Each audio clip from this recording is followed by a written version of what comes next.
Hi there, and thanks, Robin. It's absolutely fascinating being part of AIM because one of the themes that Linda picks up in her books is about jumping across worlds. And so it's been very nice to be part of this panel to jump across worlds from my background as a geographer into Linda's world and to read hotspots and to read Lowe and to think and reflect about how some of my work kind of fits in places and doesn't in others with some of the themes that she researches and discusses. Just in response to Robin's point, and by way of apology before I begin, this is the first time I've tried to embed a video into a presentation. I'm not a Nokia person, so if I have to call on somebody, that explains why. But just by way of background, in response to Robin's point, obviously, actually, I was aware that the Tesco results would be out this week when I agreed to talk. And in fact, the video, Tim Mason, who's CEO at Fresh and Easy, discusses, was playing on CNBC and was actually interrupted by the announcement of Lehman Brothers. And I think that kind of gives us some considerable context in terms of, you know, the market entry at that particular moment. And actually what Terry Leahy is on record as saying is, you know, whilst he doesn't regret going into the US, he does regret going into the US at that moment. However, I would still say that there are some significant issues of creativity and innovation within the firm that are still worthy of study. Of course, if it all collapses, then, you know, we'll kind of have to think again. But I'm still very hopeful, having only been there last week. Okay, so until Robin asked me to be on this panel, I was only broadly aware of Linda's books of hotspots and obviously the most recent one, Lowe. And I must thank Linda very much for presenting me with a copy of Lowe hot off the press, no pun intended. But this gave me some fascinating reading whilst I was out looking at what Tesco are doing in the US over the last couple of weeks. And I have to say, as a geographer relatively new to business and management, when I first began to review what Linda was talking about, certainly to me, a lot of what was discussed seemed, you know, to an extent quite obvious, I felt, initially. But then I reflected on it a bit more and actually thought, hang on a minute, though, how does this play in my own organisation, where there are a couple of my colleagues in the room? We've recently had change managers in, and we've tried to kind of change the culture and change processes and practices and procedures around innovation. And actually I realised that it's really not all that obvious. And in fact, Linda's books are incredibly insightful and tell us a great deal. And I think that's something that we should come back to in discussion. What I'm going to talk to today, though, is about this particular firm. And I'm going to look at creativity and innovation. Tesco is based in Delamere Road in Cheshunt, and initially when you see this kind of global monolith and its head office, you're not exactly struck by creativity and innovation. This was, to be fair, taken in February, but it's pretty grim even if you go on a sunny day like today, and I'm hoping that some of the slides I'll show later will contrast with these images. I've had the great pleasure over the last 5 years or so to work very closely with Tesco, which, as many people in the room know, and the press reporting on this week's results is signal to that effect, is both one of the most admired but also actually one of the most reviled of UK companies. And these are all books which effectively kind of talk about Tescopoly, you know, kind of big monster, etc., etc. As far as I'm concerned, that's kind of classic UK tall poppy syndrome. You know, this is a very successful firm, and so we have to kind of talk it down. What people perhaps are less familiar with is that actually today over 50% of Tesco's operating space is actually overseas. So beginning in 1995, the firm currently operates in all the countries on this map, together with currently the United States. And it was a very bold move, I think, in 2007 when the firm opened in November the first of its Fresh and Easy stores.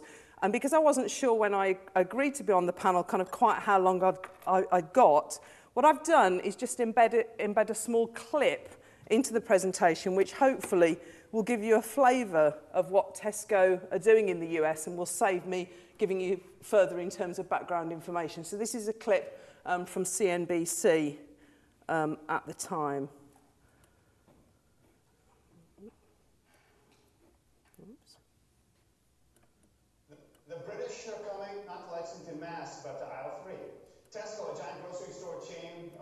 standards at least, and it's starting to open here in the U.S. So it'd be like brown lettuce, bad cheese, and blood pudding. Well, it's actually not exactly like that, but this could be one for you. Jane Wells recently got exclusive access to Tesco, and she's live in L.A. Thanks for getting up with us, Jane. Hey, good morning, Governor. Yeah, we're not talking blood pudding here, but more like fresh, free range and organic eggs. In 24 hours, the store behind me opens, and thus begins the biggest retail invasion this country has ever seen. One Citigroup says it's worth potentially $100 billion to a giant across the pond. One analyst has called the U.S. a graveyard for British retailers. So what do we got then? Tesco's U.S. CEO hopes to prove that wrong. You like it? Lovely. How much pressure is there on you to succeed? Oh, that's a horrible question. You're getting the first look at the British invasion of America by the world's third largest retailer, a test store for Tesco's new U.S. chain called Fresh and Easy, one of 6 opening Thursday in Southern California, the first of more than 100 stores planned for the U.S. after 3 years of intensive research and $1 billion-plus investment. These are not like any Tesco's anywhere else in the world. If you're going to be a truly international business, then you're going to want to be part of the US. Tesco's Tim Mason says researchers went undercover to shop with Americans. Don't mess around with the food and let the food speak for itself. And they came up with a store that's hard to describe. Fresh and Easy is part Trader Joe's, Whole Foods, 7-Eleven, about the size of a Walgreens. Everything is grab and go, simply displayed, and fresh with low prices. The biggest difference between the American shopper and the British shopper is the number of different stores that the American consumer uses to get all their groceries. But much of the goods are branded as Fresh and Easy, which no one has ever heard of. So in every store is a kitchen table where customers can test the products. And you can bet some of the customers testing this week when the wrappers come off will be rivals who've gone undercover to see what all the fuss is about after one of the most top secret endeavors in retail history. The concept was so secretive that when Tesco folks went to other stores to buy merchandise so they could stock a mock store for testing, they told those other grocers they were just Hollywood producers stocking a grocery store set. What's the biggest challenge coming into this market? It's a very, very competitive market. I mean, we've absolutely given it our best shot. So I'm comfortable that, you know, we couldn't have done any more, and I'm comfortable that we will be successful. Tim Mason says they're spending $500 million a year here, hope to break even in 3 to 4 years. An extended interview with him on CNBC.com, and I'll be back on Squawk on the Street. Guys? All right, Jane, thank you very much. Jane Wells joining us from Los Angeles. Back to that one. Thank you. Okay, so when Tesco opened as Fresh and Easy, Tim Mason basically says that they wanted to design a business that was for the 21st century, that recognised the issues that Americans care about today, issues of neighbourhood, issues of community, issues of obesity, issues of global warming, and we really tried to do something about those things in this business. So really grand designs. But underneath that kind of, you know, CEO speak is huge excitement within the firm. So insiders at the firm actually characterise November the 8th as Big Wednesday. And you get reports coming in. I was kind of, and again, going back to Linda's point about natural experiments, I have longitudinal data, which is fantastic, on what's happening over in the States. But basically at the time, somebody in the States writes to somebody in the UK and says, as per the film Big Wednesday, a day will come that is like no other, and nothing that happens will ever be the same again. So there's this huge excitement. The excitement is palpable. And I would say, having been to the head offices, having talked to a number of individuals there, that there's a real smell, as Linda says, of excitement, of creativity and innovation. In addition, interestingly, the Walmart chief executive, Lee Scott, basically suggests that Fresh and Easy will succeed. And in fact, I spoke with somebody in Walmart 2 weeks ago, and they're still suggesting that Fresh and Easy will succeed. So there's a lot of undercurrent excitement, but a lot riding on what's going on. Now, in my research for AIM, and this is part of a much bigger project, but the research that I'm doing on Fresh and Easy, I focus on a number of what I've called aspects of innovation. And amongst those aspects are huge amounts of own label and food produced by the firm itself. So Tesco have taken suppliers with them to the US, which is very novel. And in addition, they've introduced a lot of own label products, a private label they're called in the US, which is very different for, as compared to manufacturer brands, which is usually the situation over in the States as opposed to here. In addition, they've introduced a number of technological innovations. So this happened to be the opening of a particular store, and you can see 3 cashiers there ready to check people out. But actually, this is self-checkout. The whole of Fresh and Easy is completely self-checkout, and I look in some detail at technological innovation.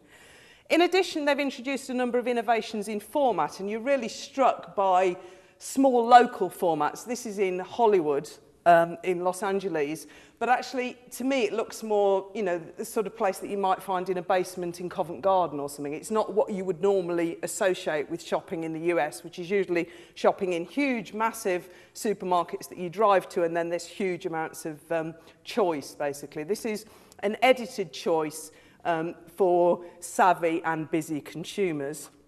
And in addition, Tesco have been very open, as they are in the UK, and Terry Leahy's on record restating this week, about the fact that they are trying to appeal across the income, across the class, across the ethnicity range. So they've opened in a range of different neighbourhoods, and they have exactly the same products in all of those neighbourhoods. And they have been criticised for that, and at the moment they haven't adjusted that, but maybe, down the line they might do.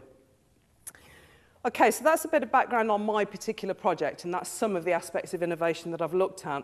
What I wanted to do in the remaining time today is to actually hook up with some of the themes that Linda picks up in her books, in her books, and explain how I think Tesco's innovation and creativity at Fresh and Easy kind of links in to what Linda suggests. So the 3 that I've looked at are signature processes and organisational heritage, boundary spanning, and then thirdly, embracing creativity and innovation. Okay, in terms of signature processes, Tesco around the world, Linda's nodding, she's obviously seen this before, operate using this steering wheel, which basically steers absolutely everything they do. It's recently had the community added to it, and interestingly, community now comes up in the US as well. That's only appeared in the last kind of couple of years. But at the heart of this steering wheel is the notion of every little helps. Now, I went to Tesco's yesterday or the day before and noticed that still on the carrier bags is every little helps. But it's much more than a tagline. It's really something that is deep in the psychology of the organisation. Eugene Sadler-Smith, who's in the audience, worked with me on a particular project looking at the call centre at Tesco in Dundee. The people there who are even answering the phones are kind of imbued with this notion of every little helping. So everything that they do helps the organisation. This then plays out in different ways around the world, and in fact Simon Ewins, who's the Chief Marketing Officer at Fresh and Easy, said to me how it translates over in the States is as Fresh and Easy values. So again, it's about customers, about neighbours, about employees. And there's this whole notion within the firm, both here and overseas, that there's very little staff turnover, that staff retention is good, that wages and conditions are relatively good for retail, and so on and so forth. So I think that's quite interesting. They have signature processes, and as Linda says, these are actually quite difficult for competitors to replicate. The second thing I want to look at is boundary spanning. This is Tim Mason, CEO at Fresh and Easy's office, and next to it the boardroom, and I just thought this is kind of quite different to what you see in Cheshunt, when you go there. Tesco have been incredibly adept at bringing in a range of very different talents from around the world, and I think because of the significance of entering that big retail market in the US, they have absolutely, as Tim Mason says in the clip, given it their best shot.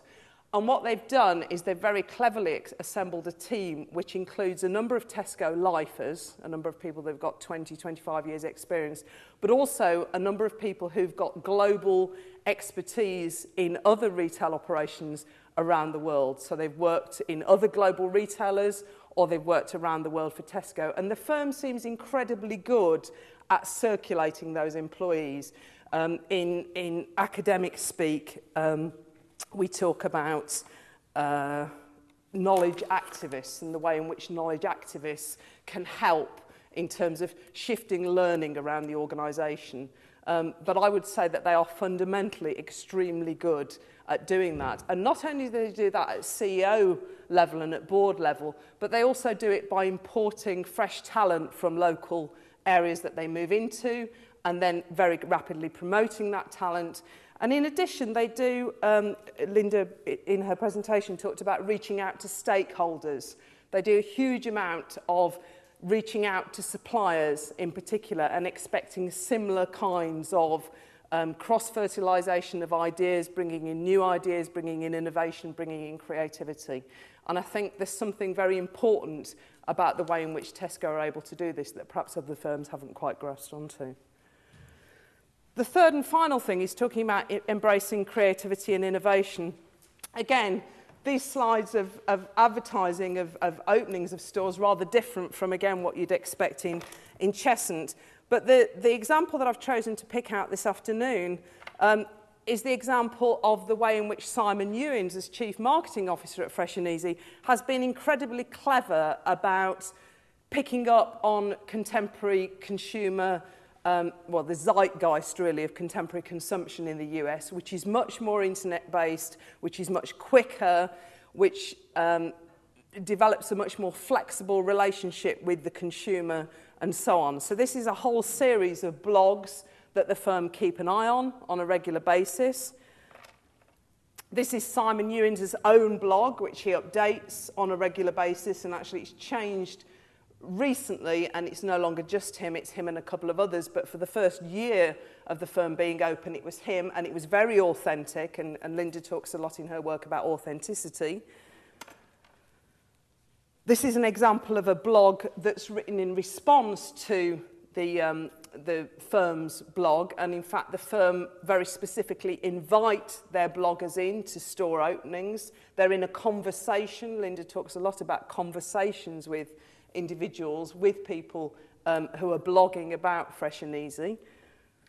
And of course, everybody, I was reading the papers all over last weekend, and I would say the jury's still out in my mind on the usefulness of Twitter. I haven't kind of quite got into updating people on a minute-by-minute basis as to what I'm doing, but clearly a lot of people are, and in fact Fresh and Easy are using Twitter, as indeed are AIM, Robin, to update people on a minute-by-minute basis in terms of what we're up to. So I would say this is a very good example of embracing creativity and innovation in a firm, and also giving the people that are operating this particular part of Tesco in California the license to be creative and innovative. You know, they're doing it, and they're given the license to do it. Just finally, they say that imitation is the sincerest form of flattery. This, as you can see, is not a Fresh and Easy store, although it could easily be one. This is Walmart's attempt to respond to Fresh and Easy. There are 4 of these stores in Phoenix, in Arizona, and they're very, very, very similar, down to, as you can see in the top right, the kitchen table that was talked about in that little video clip. So I would say that there's quite a lot still to say about Fresh and Easy, particularly if a big global organisation like Walmart feels the need to respond to their attempt to enter as a local neighbourhood retailer.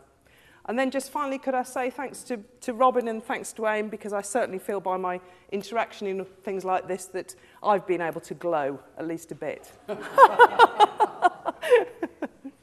Thanks.